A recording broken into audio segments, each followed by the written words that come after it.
Yippee-ki-yay, motherfucker. Frankly, my dear, I don't give a damn. All right, Mr. DeMille, I'm ready for my close-up. Dodge this. Welcome to the Holy Moment podcast, where we watch movies with you and discuss the moments that work, the moments that don't, and the moments that reflect truth in very special ways. Now, I am joined here today by my co-host, Nathaniel Ario. And Nathaniel, do you know what's special about today's episode? I do not, besides that it is the second or third old movie we've done in a row. That is a very special thing, but the thing that I had in mind was, guess what episode number this is? Oh, this is the big, wait. Uno, dos, tres, cuatro, cinco, seis, siete, ocho, nueve, diez. Whatever 2 plus diez is in Spanish, but 12 in English. Exactly. And how many angry men are in this movie? Oh, I'm a little bit embarrassed that it took me until this moment to see what you're doing with. There is, in fact, 12 angry men. And the guest out there or the audience listening today might think, wow, the Holy Moment podcast is just so organized that they planned this. Well, we did not, because we choose each movie randomly. God ordained it. Yeah, we're not the Holy Moment for no reason, folks. Yeah. Well, I guess we've just out and said it. Today's episode is about 12 Angry Men, the classic 1957 movie directed by Sidney Lumet. Now, this is interesting. I was looking into this, and I found out that this movie could have qualified for 2 other categories. Oh, wait, let me because guess. that's how we. I want to guess which ones they could be. Yeah. I'm pretty sure I'm pretty positive it could have been in, because this is Jeffrey's wild card, so it was like free pick. I bet you this could have gone under Certified Fresh. I'm sure this has like a 99 in both categories. And then my other gut reaction was to say Oscar could have been, because I'm thinking about our other categories, and I don't think it could have been. Oh, was it director debut? That's what I'm going to go with. You know, that's a very special thing. I didn't check Rotten Tomatoes, but it could be that this movie qualifies for 3 categories, because this was Sidney Lumet's directorial debut. Wow. Which is crazy. And it didn't win any Oscars, which is also crazy. And I'm going to riot if this movie got anything less than 95, both critics and audience. Now let's see here. That's why we have the old Google pulled up. Let's see. Rotten Tomato 12 Angry Men. I feel like when I was looking at it earlier, I thought I saw 99, but we'll see. Because I know it is a beloved movie, but I don't know if it's like kind of Citizen Kane, where it's beloved by like film people, but like other people are like, nah, we don't really love this movie. Oh, nope. It has a high rating. Yeah, it has 100% on the Rotten Tomato and 97 on the audience. So yeah, it is another movie that could have. So that means it's 3 categories. Yeah, that's impressive. Wow. And I feel like I don't know if it could fall under cult classic, because I feel like cult classic has to kind of be like it didn't do well at the box office, which I don't know if this did well at the box office or not. So like maybe it vaguely could fall under cult classic, but probably not. Yeah. Now, I will say I watched this movie for the first time in high school, senior year, in a communications class. And like this is well before I started really pursuing film, but I remembered really, really liking it. And watching it again, once more, I really, really like it. It does a lot of things contrary to how you're taught to make films in film school, though, because this is very much a talking head movie. Our professors would often stress film is an audiovisual medium. So you want to convey information through audio and visuals, right? And not rely so heavily on dialogue. But I also remember our professor explicitly saying 12 Angry Men is an exception, and that there are always exceptions to the rule.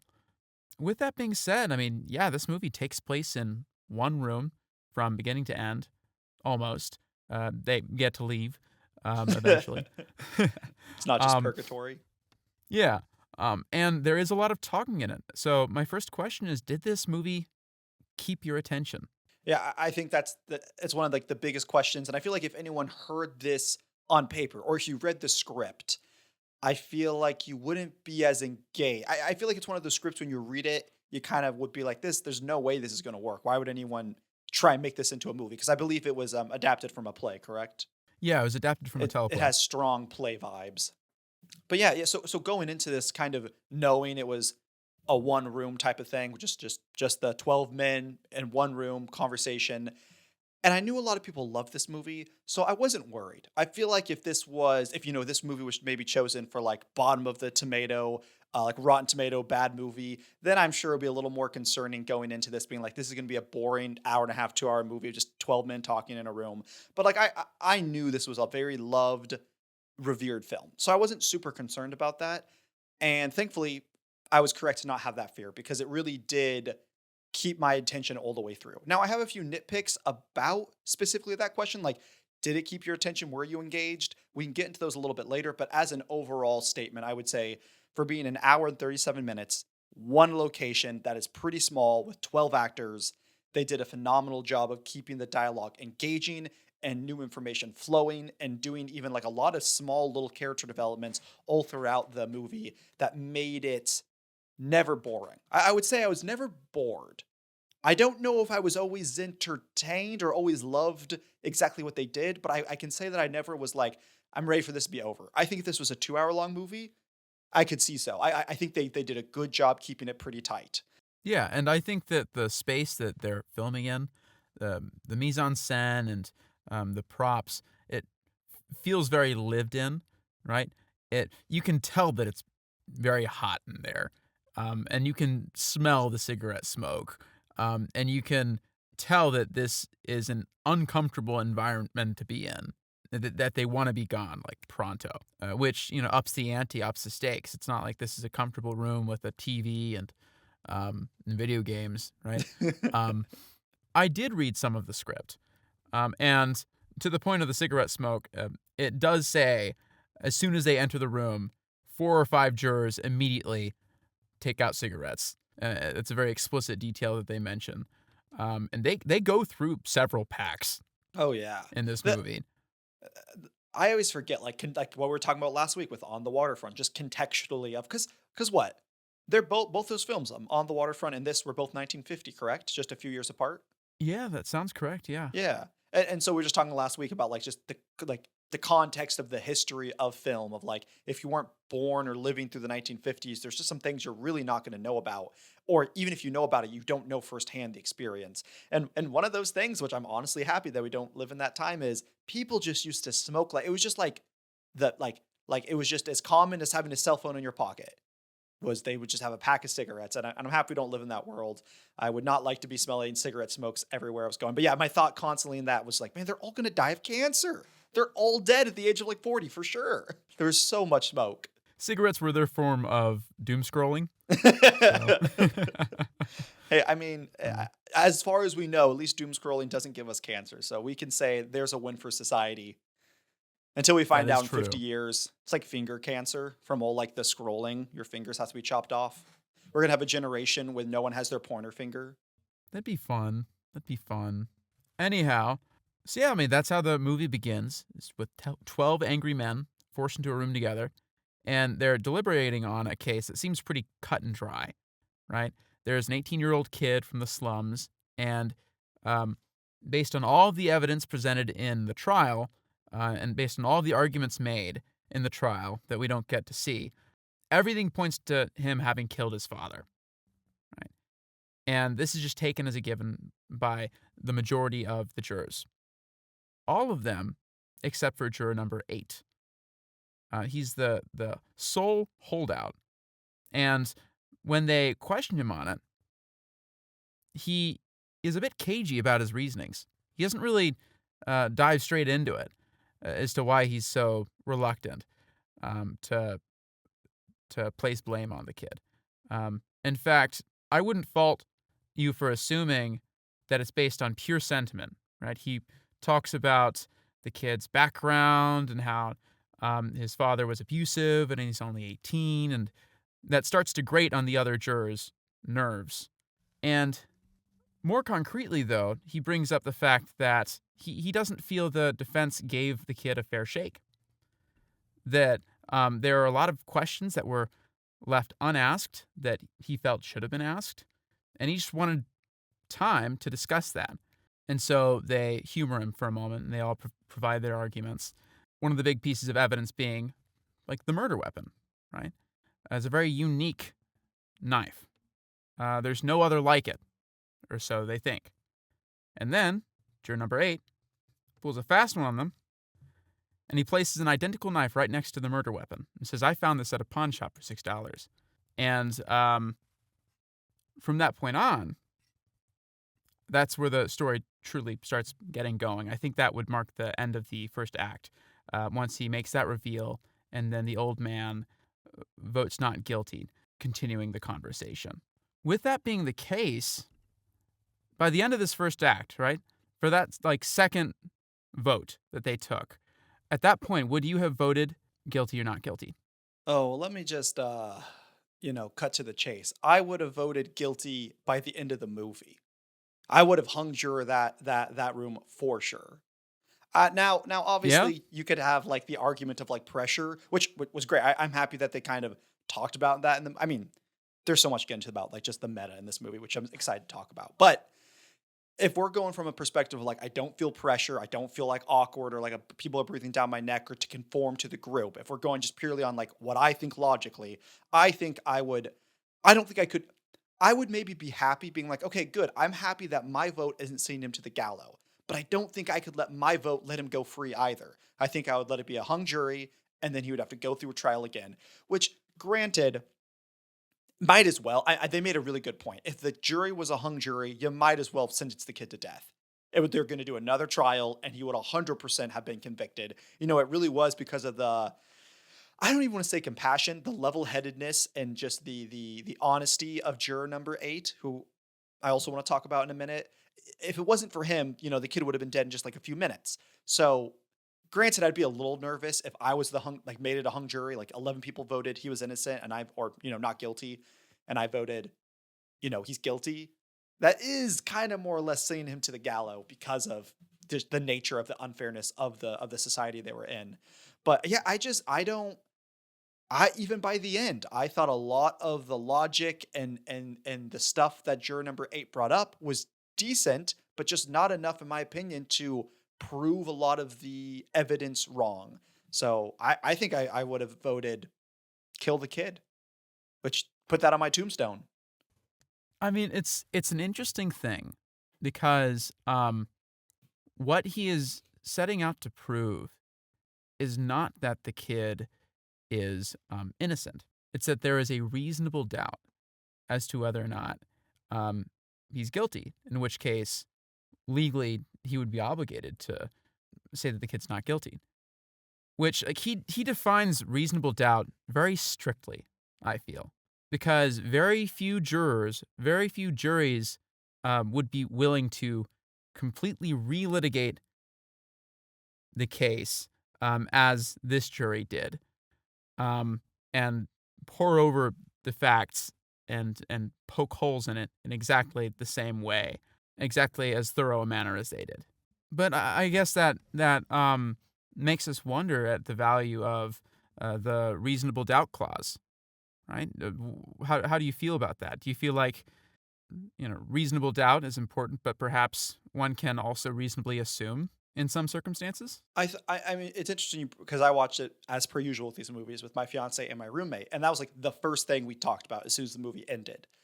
What were they trying to prove? Because you're right, we kind of talked about if they were trying to prove a murderer, if they were trying to convict someone, then the definition for the details would become a lot more strict because, we need to prove this person killed the father. But all they were trying to do was, is there a reasonable doubt that this kid didn't? He could have, and he could have not. We're not even saying if he did one or the other. All we are saying is there's a world in which he might not have.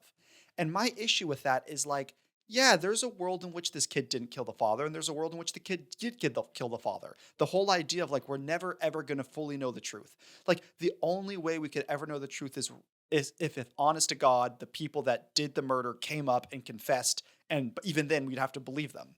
So I definitely think reasonable doubt is reasonable, but only to a certain degree. I actually got really annoyed with I appreciate that juror number 8 didn't want to rush through things. I appreciate that. It's like, hey, this is a man's life. Let's not like shrug it off in 2 minutes and just come to a vote. Let's talk about it. All for that. But just so many times it was so funny. And all of my notes, and anytime I was talking like last night about the movie, I kept wanting to use good guys and bad guys. And I love about the film, there are no good guys and bad guys. Yeah, there's a racist guy, there's a hot-headed guy, and the movie paints that there's good people and bad people, but there's not really any good or bad people in this room per se, in the context of what we're doing. Besides maybe the racist guy. I guess you could probably say he's a bad guy. But when the hot-headed juror, what was he? Jury number 3, I think? Juror number 3. Yeah, who also played Johnny Friendly in On the Waterfront. I mean, that's the whole reason Yeah. we're doing this review today, because of Jeffrey realizing I didn't watch 12 Angry Men. But anyways, the point is, when hot-headed jury number 3 would bring up all these irrefutable facts of, you know, the boy was seen killing the dad, and the boy was seen fleeing the scene, and then, you know, he would ask jury number 8, like, what are you going to do about these irrefutable facts?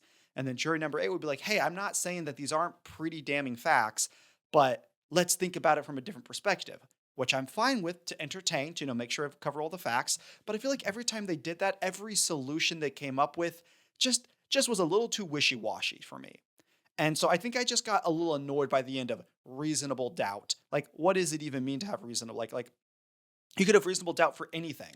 You could have all of the facts and all of the hard proof, and you could still say, well, there's reasonable doubt. I feel like his reasonable doubt was a little too wishy-washy, in my opinion. And I feel like I got frustrated of like, yeah, I mean, you could argue away all of the facts. And honestly, as you probably can tell, I felt myself more in the seat of like jury number 3, who was a little bit of a dick and hot-headed. But I also was like, you're just twisting the words to make them seem like what you want. And I'm not saying jury number 8 doesn't have some good points.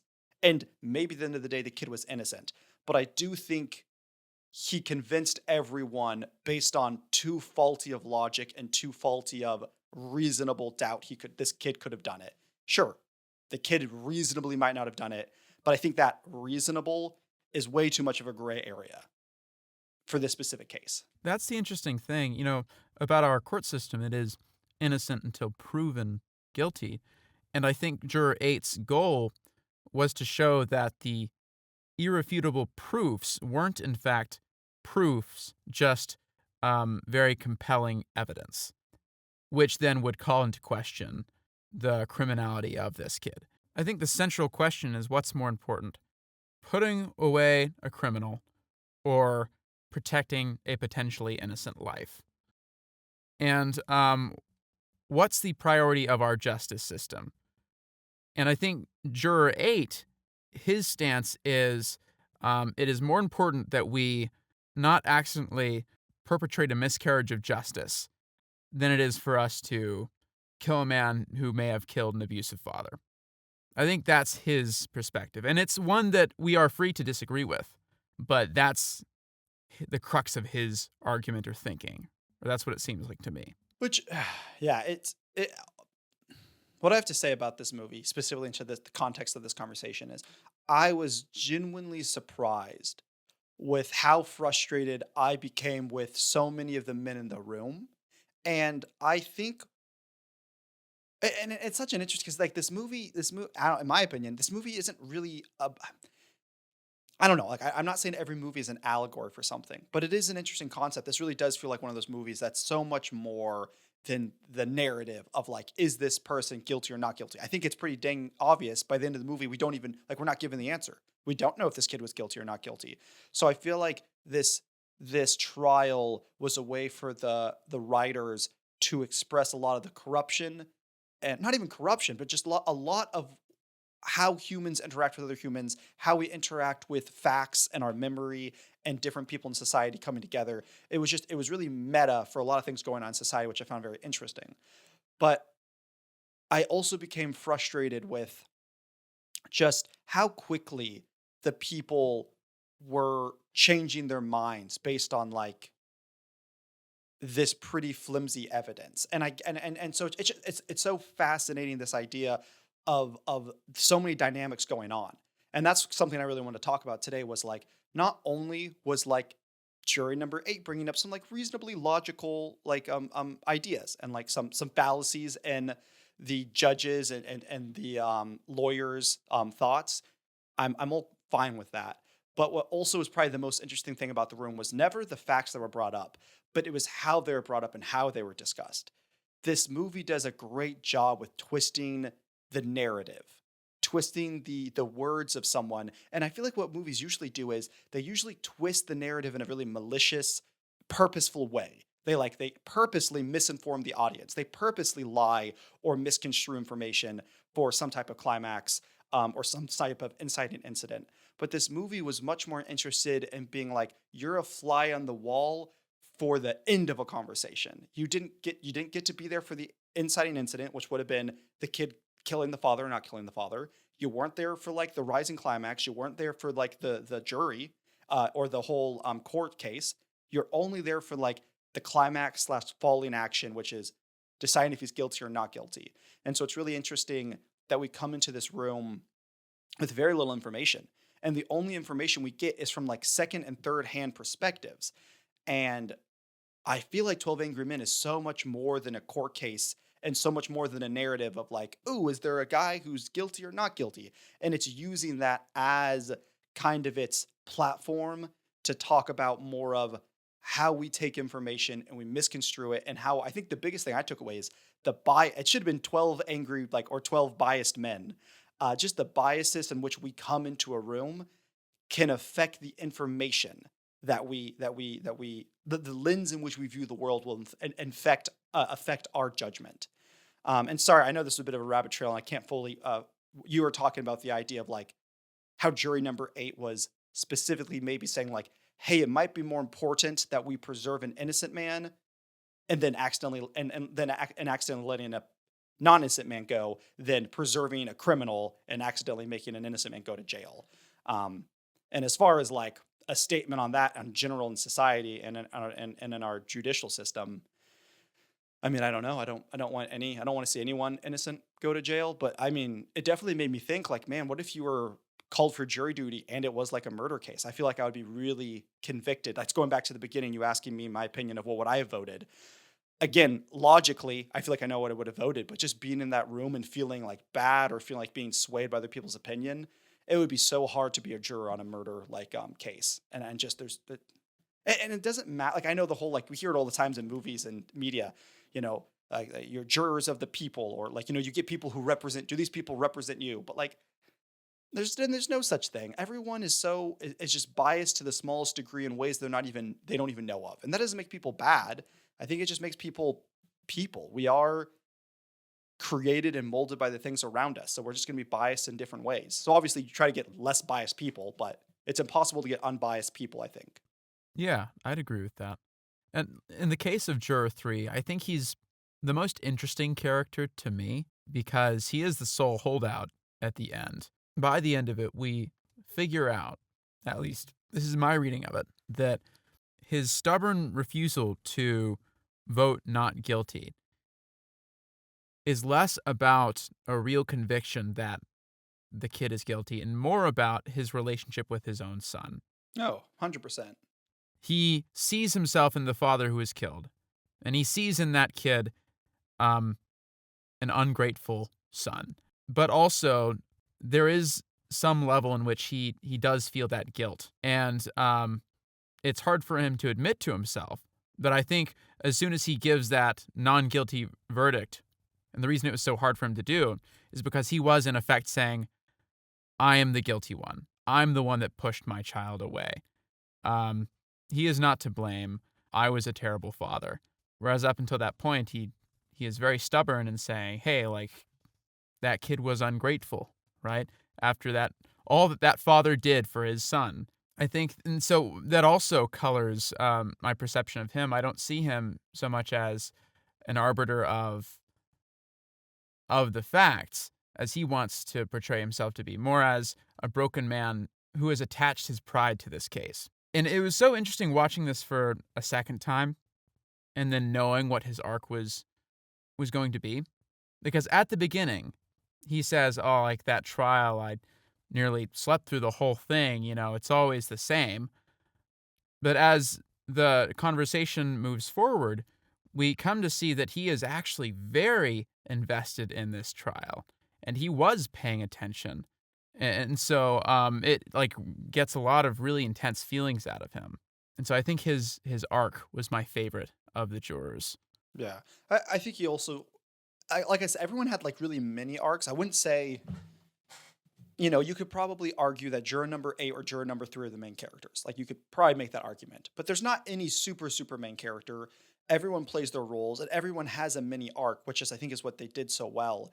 But he definitely arguably had the biggest arc, or the biggest, his bias seemed to blind him the most out of everyone. I will say that.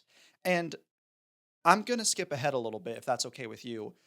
Because I think so often Jeffrey and I both have done this. We get to the end of the podcast, we're like, man, I wish I had said that earlier, because it really painted the picture of how I felt about the film, so it would have been more context for the audience. Well, I'm going to do that, so I don't get to the end and would have been like, why did I say that the last 10 minutes? I'm going to talk about my holy moment for a minute, because I think my holy moment, it's just, this is a hard film, a hard film, but also an amazing film to do an episode about.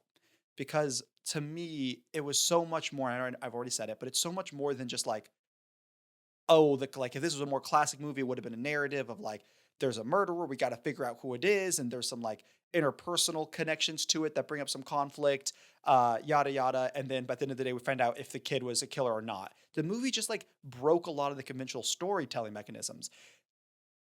Specific in one way, like it was based on a play. It was, and it worked still like a play. It's amazing that this movie translated to like the big screen at all, like, well, but it did.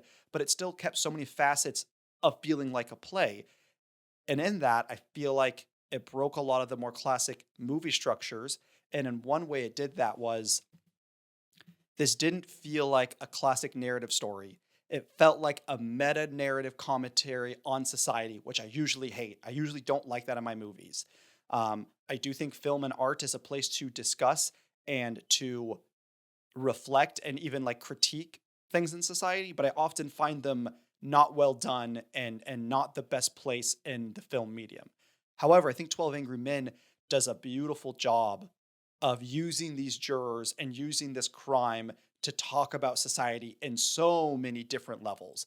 It could have been one thing if it was just like, well, this is an allegory for racism and racism's bad. Yeah, I agree. Great. Racism is bad. But if that's kind of where it ended, it would have been really boring. So that brings me to my holy moment. I feel like one of the core ideas of 12 Angry Men is how everyone is biased. And I feel like if I watched this movie, and I'd love to watch the movie for a second time, it would probably help me understand it more. But I feel like if I watched it when I was younger, it would have been the classic, oh no, this kid is unfair, and these angry men are trying to put him to death, and there's this one beam of hope. And he argues for him, and all his arguments are good, and then everyone changes sides, and he saves the kid at the end of the day, hurrah. But what I found really fascinating on this watch through for the first time was how biased everyone in the room was. I think maybe you as the audience might not even picked up on it, but you are extraordinarily biased against a majority of the cast. And it's only until they start flipping sides, it's only until the old man is like, well, I agree. And it's only until that Italian worker who I liked a lot, when he switched sides. It's only when like they start switching sides and agreeing with jury number 8 that you start liking them. At least it was for my case. And right off the bat, of course we hate the racist dude. Of course we don't like the hot-tempered guy. Of course we don't like the douchey guy. But this movie, on a like narrative sense, like within the world of the movie, these people have bias which affect the outcome of the trial. But on a meta narrative, we as the audience have bias towards who we like and who we don't like. And let me give an example of this. I noticed this in the movie. Early on in the movie, it's 11 verse 1. Like Jeffrey said, 11 people voted for him to die. One person said, don't kill him. And so most of the people in the room were kind of steamrolling this like juror number 8. And then the old guy, because he kind of was giving sympathy to the juror number 8. And he was the first person to vote. Secondly, no, don't kill him. But like early on in the movie, everyone is steamrolling him. And people start standing up for jury number 8 and the old man. And we feel convicted as the audience. For example, jury number 3, the hot-headed guy, tears into the old man, being like, why in the world did you change your vote? You're so dumb, blah, blah, blah. And the Italian guy that I like, jury number 5 or 6, 5, because of where he's sitting, stands up and he's like, hey, if you rip into this old man again, I'm going to tear you a new one. And we as the audience love that. We're like, yeah, good job, Italian dude, standing up to this angry dude. And then also the other thing was like the angry men or the quote unquote bad men would use certain logical fallacies or certain bits of proof that just don't add up. And then the good people, quote unquote, would like point it out and be like, no, that's bad logical thinking. And here's how it could have gone down. But then halfway through the movie, or about maybe entering to the third act, when a majority of them are voting, don't kill the kid, you have a role reverse. All of the good people start steamrolling the bad people. They start calling them names. They start pushing them around. And then they start using logical fallacies. They start saying, well, it could have been this. She wasn't wearing her glasses. And then understandably, when the angry juror number 3 is like, what if it was sunglasses? He's shut up. He's not listened to. He's not given the time of day to talk. So it's just interesting when it's happening at the beginning, the bad guys are doing it to the good guys. Again, I'm using that term loosely. Like we said, there aren't really good or bad guys. But when they're using it against the good guys, we're cheering them on. But when the good guys start using it on the bad guys, we're all for it. So I just feel like there is a biasness. And obviously, when bad people do things to good people, we don't like it. When good people succeed over bad people, we like it. I'm not saying that's true and that's good. But what I'm saying is, since there is no bad and good, and there really was just trying to prove what is right and wrong, I feel like we as the audience came in with this biased approach of like, well, we like juror number 8. He seems like a really level-headed guy. He seems unbiased. So immediately we are supporting him and attacking everyone else, I feel like, mentally. And I just thought that was so fascinating. And now I'll be done. But all that to be said is, it really painted this movie for me of not a narrative, but a meta commentary on how we interact with information in society and how that information gets so corrupted, even if there's no malintent. Like, obviously, information can get corrupted and manipulated if it's on purpose, but it doesn't have anything to do with on purpose. It just has everything to do with word of mouth, and like key witnesses and what you see and what you get are just not always what translates to the truth. Yeah, and I think that there's a sense of justice that a lot of the jurors felt, not just for the case outside, but for the relationship dynamics within the room. So, like, people are siding with juror 3 until they see juror 3 being mean to the old man, and then they're like, "Well, that's not fair. I'm gonna be with the old man now." And it makes me wonder if, instead of having juror number 3 and the racist man and the guy that only wanted to play ball, if there were 6 juror 8s and then 6 stockbrokers, what would that conversation have been like? You know? Because the stockbroker character was very logical, right? Throughout the whole of it, and kept a very level head and didn't approve of the shenanigans that the racist juror and juror number 3 would get into, just letting their emotions overcome them. It became maybe for some of the jurors less about the arguments being made and more about how fairly some jurors were treating other jurors. Mm-hmm. Which is also another fact. Like so much happened in that room, and I feel like as much as the movie or the juror was trying to be like, we're doing this on the like just how many times the word facts was said, the irrefutable truth. I feel like so much of it ended up coming down to a non like what are you emotionally feeling? Like, this felt like a really big psychological test. Like, I feel like I could, if this like wasn't made into a play or a movie, you could read about this like in like Psychology 101. Like, oh, we took these 12 types of men and we put them in a room. And that's what made the movie so fascinating, was why when they chose to change and why. Very few of the people outside of the bank teller, I'm going to argue not even the bank teller. Very few of them actually shift their perspective based on facts. All of them shift their perspective based on the bias on which they were perceiving the court case. Even, for example, and with the bank teller, he was probably my favorite character. Well, I don't know about favorite character, but he's the character that I was like, yes, you're doing a good job. You're using logic. But even him, he's set up as a very stuffy, very straight-laced type of guy. If you went in his house, he probably is like a freak organizer type of man. And I feel like the reason he changed is not because he was presented with new information that could maybe prove the guy was innocent, but it was because this is the type of man that is so sure of what he says and what he sees that he believes it. He's the type of man that, like if he saw aliens, he would be able to rationalize away there aren't really aliens. So I feel like when juror number 8 used that whole, well, what did you do Tuesday? What did you do Wednesday? What did you do Monday?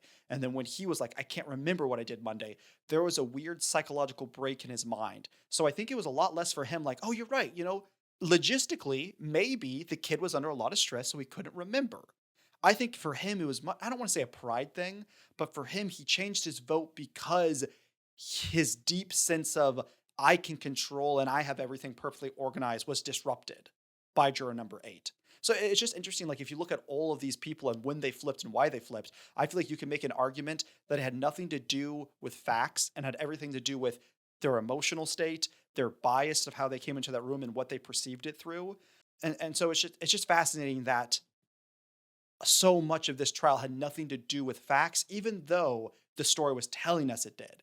And that's why I think the movie is beautiful and so well done that, hey, this is a movie about a trial and we're going to talk about the hard facts, but actually we're talking about what's underneath it. What's underneath everyone's bias? Why is everyone actually changing their minds and doing what they're doing? It doesn't have anything to do with, oh yeah, there's 2 switchblades, Factually, there could have been a second flip. Like, no, there could not have factually been another switchblade. I'm so sorry.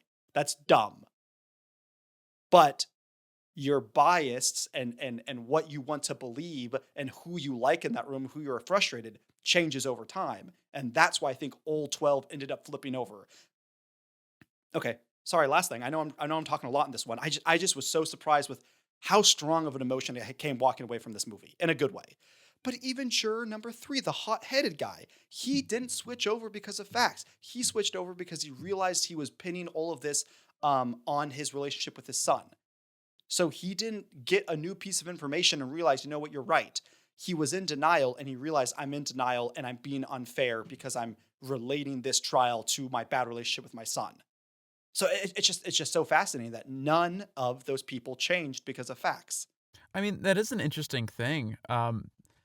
When you think about it, perhaps that was the right thing for him to do, for him to switch to not guilty, because that's him, in essence, recusing himself from the case. I mean, that would be more the case if it were a hung jury, which honestly, if we talk about the possibility of a hung jury, yes, they'd have to have another trial, but maybe that would give the kid another opportunity to seek out a better lawyer, right? So maybe things would have turned out differently. That's something that I was just thinking about now. If it was really the case that his lawyer didn't care, this would afford him another opportunity to choose another lawyer. I mean, and that's such an, like, I don't know the right or wrong answer to should the kid have been killed, should the kid have, well, I mean, I don't think the kid should have been killed regardless. Should have just gone to jail. But that's just, it's cool that that's not the point of the movie. The point of the movie is not to find out if the kid was innocent or not. It was to unearth these stereotypes and biases that we have in society and how they reflect how we interact with people. I mean, this movie does that very well. Side note, sorry, I've just been thinking about this moment for the past 5 minutes because I think it was so funny. Just when, I think it's juror number 7, is throwing those little paper balls into the fan and it hits the old man. And then he's like, that was a damn stupid thing to do. I saw that you put that in your notes and it reminded me of a quote that I wanted to bring up last week on the waterfront, but just side tangent, when the mob confronted Terry and the mob, Johnny Friendly's tearing into Terry being like, are you on our side? Are you on their side? Who are you in? And then the brother is standing there just like peanut gallery. And it's a very serious, like conflicted conflict, like commotion. They're yelling at each other. And then just in the most comedic over the top way, sorry audience, this might be loud, so turn your thing down. But the brother just comes up and he's like, it's an unhealthy relationship. And just like how he said it and how he interjected out of nowhere was hilarious.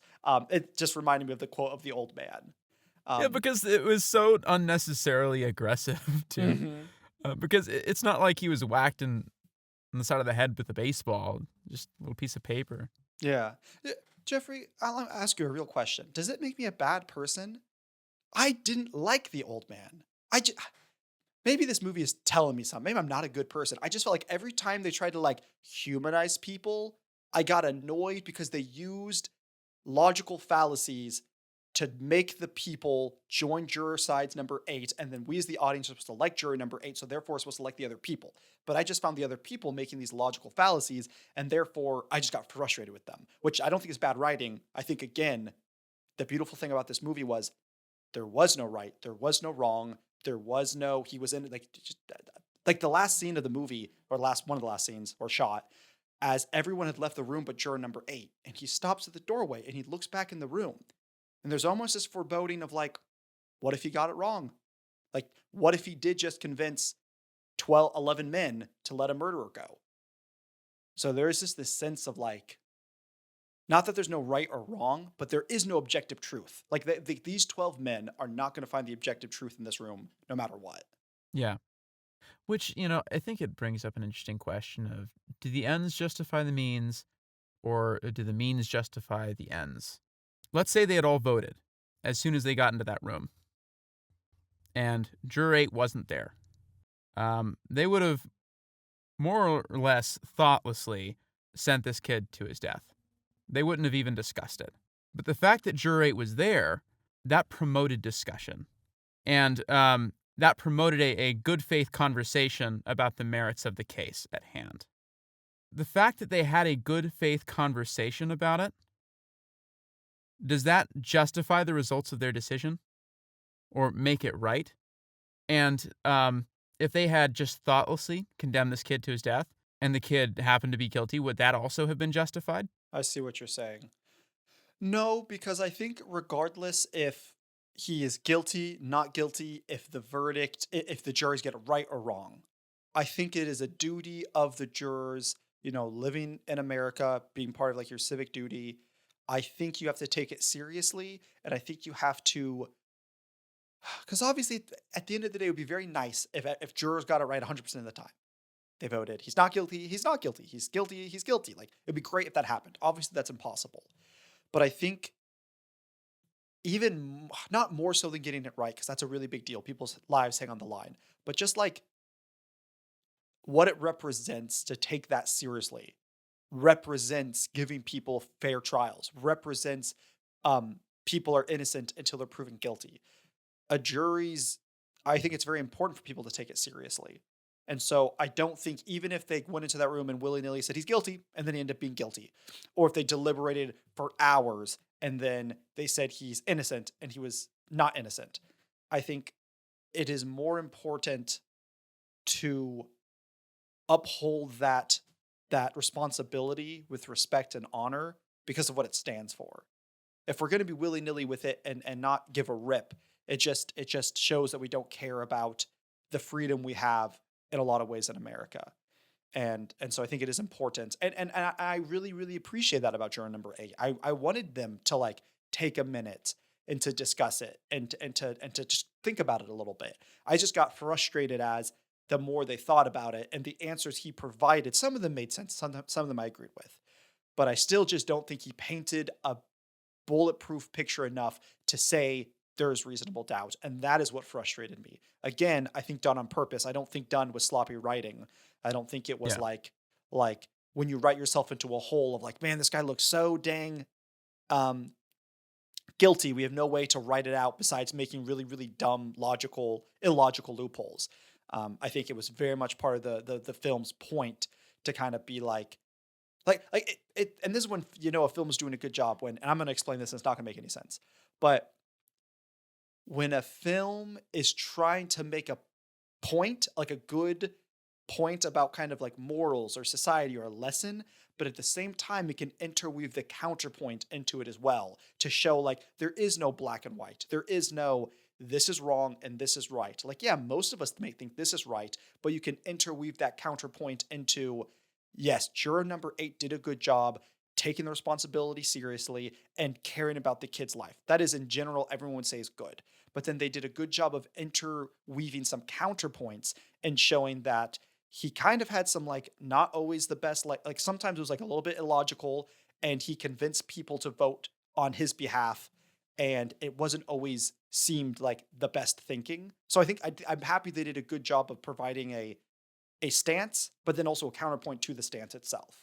Yeah, I really like the moment when the European watchmaker chastised that one juror for changing his vote to not guilty despite not being convinced.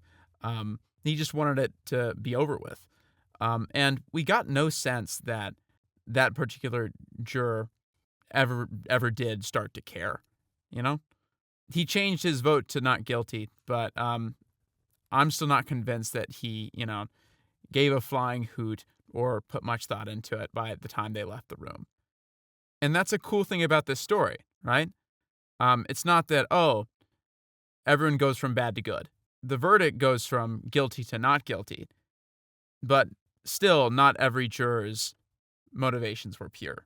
And that's just how life is.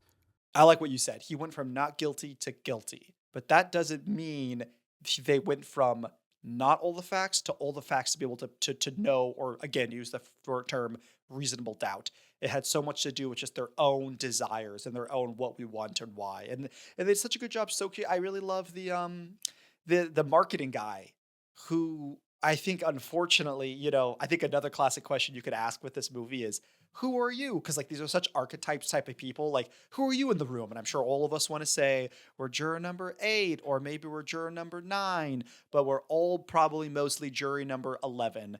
We don't always have a spine. We don't always stand up for right. We're not necessarily a bad person, but sometimes we're kind of dumb and selfish. Again, I think the nice thing is, since these are all very stereotypical archetypal characters, to be honest, this is going to sound real cheesy, but all of us have a little bit of the 12 Angry Men in us. We're hopefully not just juror number like 8, who I think was the racist guy, or juror number 3. We're all a little angry sometimes.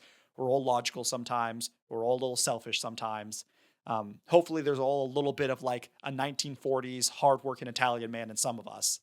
But the point is, yeah, I feel like juror number 11, the marketing guy who was like one of the younger guys in the room, and at first he came off as like, I'm smart, I'm intellectual, I know a lot about stuff, and I have a good brain on me.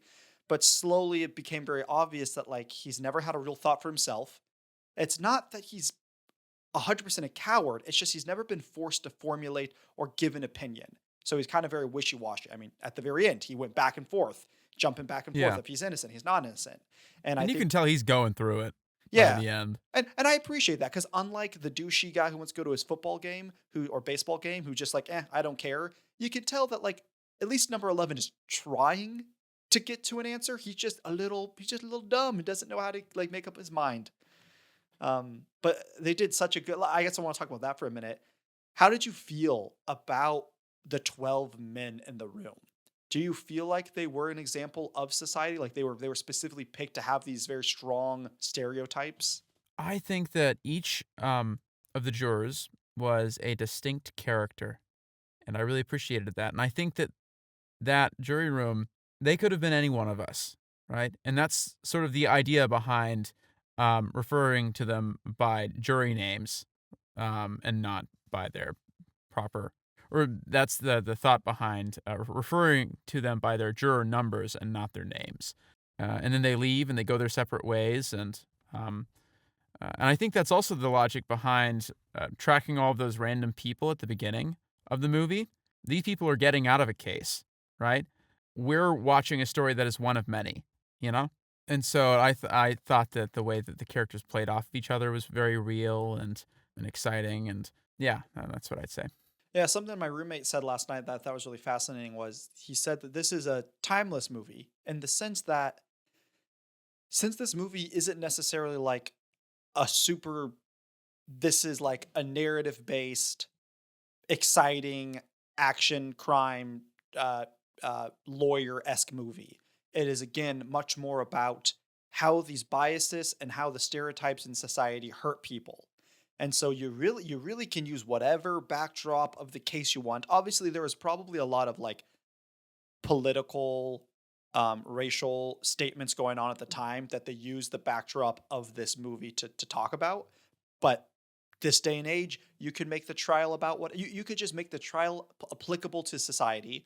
And then you could pick 12 archetypal people that live in society and then put them in a room and have them hash things out. And it be a example of how is society and the biasness we have in it hurting people. And I think that'd be really fascinating if like once every maybe 50 years, I feel like a decade isn't quite enough time, maybe 25 to 50 years, we remade this movie. And it would be really Mm. fascinating.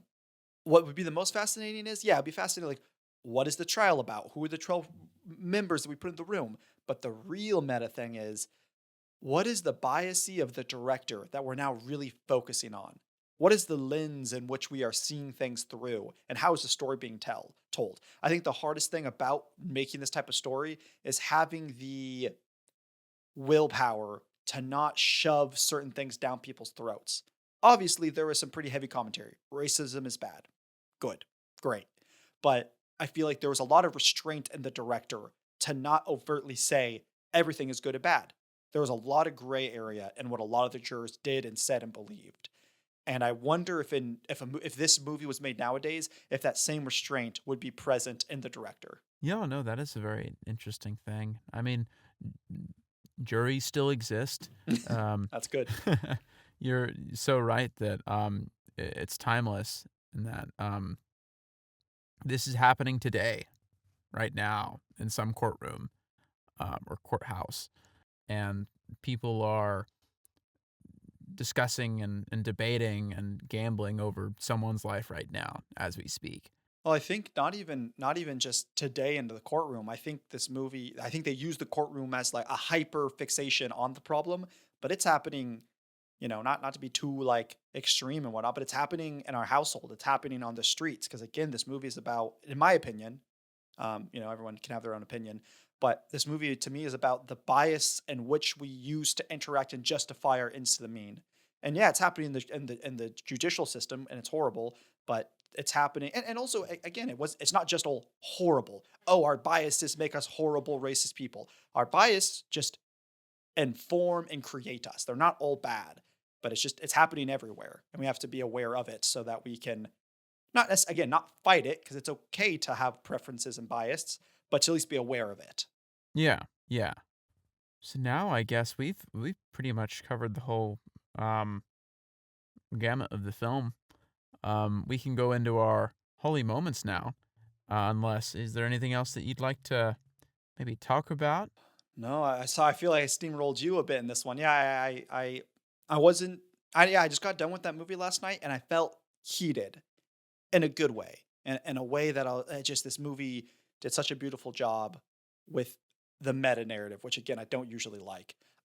No, I think I said everything I wanted to say, and I mostly I can retouch about my holy moment, but I said it at the beginning. No, I think I'll say um, that when I look at how they went about their deliberations, um, the fact that they cared, right? Or they got to a point where they cared mattered. Regardless of the outcome, regardless of whether or not the kid was innocent or guilty, I do firmly believe that the fact that they were discussing it and not just voting based on convenience, at least for most of them, I think that was a very good thing. And I think in that sense, the means do sort of justify the ends, because if you use those means in every jury room, then more often than not, I feel you will get the right answer, even if the answer that they came to in this case was inaccurate. It's better process. Better process tends to lead to better results. And sometimes it fails, but that would be the exception to the rule. And overall, it's best that we discuss things versus being flippant about it. I think my holy moment actually is that final moment with juror number 3, where he's bellowing at the other jurors about the facts as he sees them, and he throws the evidence onto the table, and he sees that photo of his son, and he makes a brief comment about how ungrateful he was, and he takes it and he tears it up, right? And it's a great bit of acting there, that you can tell that he immediately feels regret, right? As soon as in that fit of anger he tears up that photograph, you can tell that he's torn up his heart because he does love that kid, right? And that might have been his last memento of him. And as soon as he realizes, oh, I'm the reason that I haven't seen my son in 2 years, and I'm not being fair in how I've gone about this discussion, that's when he flips. And I just think that was a very powerful thing and a very humanizing thing. Perhaps it would have been easy to portray Juror 3 as a bad man through and through, an angry man that just likes to be angry. But in that moment, we see that his anger comes from a place of profound hurt and profound regret. And so I think that would be my holy moment. The actor was Lee J. Cobb was his name. And juror number 8 was played by Henry Fonda. And I think I like Lee J. Cobb. I think his performance was the better performance, so they both did great. It's a good holy moment to have. It's interesting. The more we talk about this, the more it becomes so. Just to me, the movie becomes less and less and less about a classic narrative and more about what it is teaching us. And I think that's really cool. And so it's just interesting that your holy moment was probably the most climactic, normal piece of character development we get. And honestly, I don't want to say it was one of my least favorite, but it was one of my least impactful. And I think it's specifically because that moment to me felt like it was progressing the character of the movie of 12 Angry Men, capital the movie. But it didn't progress the meta narrative as much as a lot of other things did. And to me, that's what this movie was all about. It was about the meta narrative of talking about things in society, which I won't get back into because I said so much. But it's just cool. That's the whole point of the holy moment. We like movies for different reasons and we get different things out of it. Yeah, I think for me, coming from an acting background, that's what I look at. And I think looking at Lee J. Cobb's face in that moment, there's a lot to admire about the performance and the actions, his choices as an actor. That really impressed me. And I think that played a lot into why that was a holy moment for me. Yeah, no, that makes sense. Speaking of that, they did such a good job. For 12 pretty much white people in a room, they did a phenomenal job with casting and with wardrobe. Specifically, casting in the sense of acting, they did a good job. But really nailing down the physical embodiment of their stereotypes. They did such a good job with all the characters. Like, I sometimes I can't remember who 2 people are in a movie, let alone 12. And I think I could go each seat number by number and tell you which one. Like, I don't know their names because we don't get their names, but they're kind of defining characteristic traits. And I think that's just a great job on the director and the casting agent and everyone really nailing down those physical embodiments of what does like anger look like, what does cowardness look like, what does hate look like, what does gentleness look like. I think they really nailed that down, especially because there's no color. You don't get the color to associate. You don't get red with anger and blue with calmness and yada yada, which is like a big deal when it comes to like the visualization of movies. The fact that they will do this with a black and white and make each character visually so rememberable is really good. I agree 100%. Also, I'm with you on the old man not being my favorite. I think also just performance-wise, has felt the most wooden. They also did him dirty with the shots they chose. Like, they were pretty wide a lot of the time, and we got closer on people up as we went on. But like, they just, I wonder if it had to have been a choice. Everything is a choice in making a movie. But like, what was the choice? Like, every time that old man talked, they cut to like a really close fisheye lens of him talking, and it was like, yeah, like just like Jeffrey's face right there. It just was like, pay attention to this old man. He knows stuff, but he just was an old man. But yeah. I'm just so curious why they shot him the way they shot him, because they didn't really shoot anyone else like that. It was almost unsettling. I could have seen that shot in a horror film. Maybe the director's trying to tip us off. Maybe the old man killed the dad. I think we did it. We solved 80-year-old question. That old makes man, the most sense. Juror number 9 is the killer. And he's voting not guilty because he feels guilty. He's like, oh, man, I don't want to send this kid to his death because I did it, really. We're teaching here at the Holy Moment Podcast that old people are out to get you. Keep your eyes open. Well, with that being said, I just checked the Holy Moment Gmail account. No messages. No pieces No of mail to go messages. over. What's happening, folks? We share with you our social media, and you refuse to engage with us? What, do you not like us? I like this. Jeffrey is learning from the movie. He's using shame and manipulation to get what he wants, just like juror number 8. Very, very wise. Very smart, Jeffrey. Yeah, well, if you want to be a good person, then follow us at the Holy Moment Podcast on YouTube, Instagram, TikTok, Spotify, and we have our Gmail at theholymomentpodcast@gmail.com. Let me check and see if that's correct. That is correct, folks.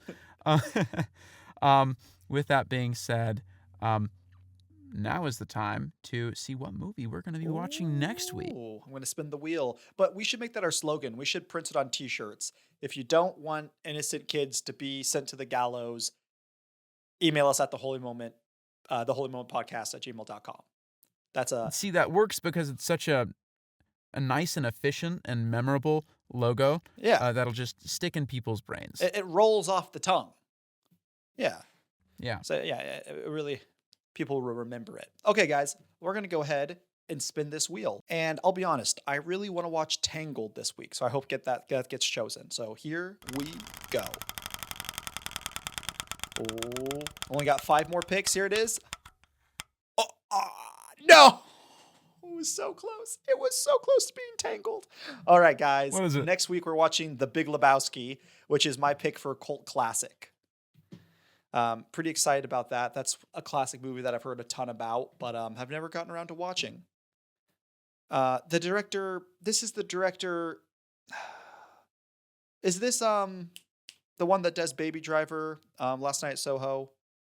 You know, I should probably know this information. Edgar Wright.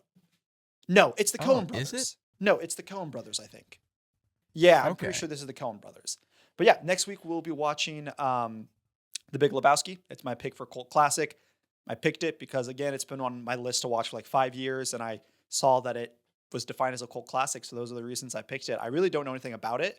I know everyone loves sucking off the Coen brothers. I actually don't love the work I've seen by them. It's like good. It's not super up my alley. Like the Coen brothers were like the classic, not like the Wes Anderson. When we went to film school, it's like, who's your favorite director? And it would be like the Coen brothers or the Wes Anderson. And I don't really like either of them as directors. So I'm curious to see if I like this movie. Yeah, I am too. I really liked Oh Brother, Where Art Thou? That's the Coen brothers, right? I've not seen it, so I do not know. We couldn't go one What? episode without Jeffrey pointing out a movie I haven't seen. Great. That's really funny if that just becomes a trend. It's funny because we're not even trying to. It's just I haven't seen many movies. I mean, I've seen movies. I just haven't seen all the movies. Which is so fair. I also haven't seen a lot of movies, but That's why we're doing the podcast. that's why we're doing it. If I don't see some mail addressed to us at theholymomentpodcast@gmail.com by the time next episode airs, I will hurt you, audience.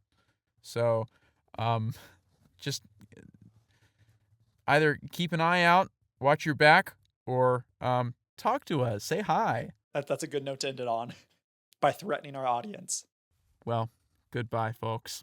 Sleep with your eyes open, or Jeffrey will get you. Try to do the psycho thing. Eek, eek, eek. Anyway, we're done. It's good. Cut.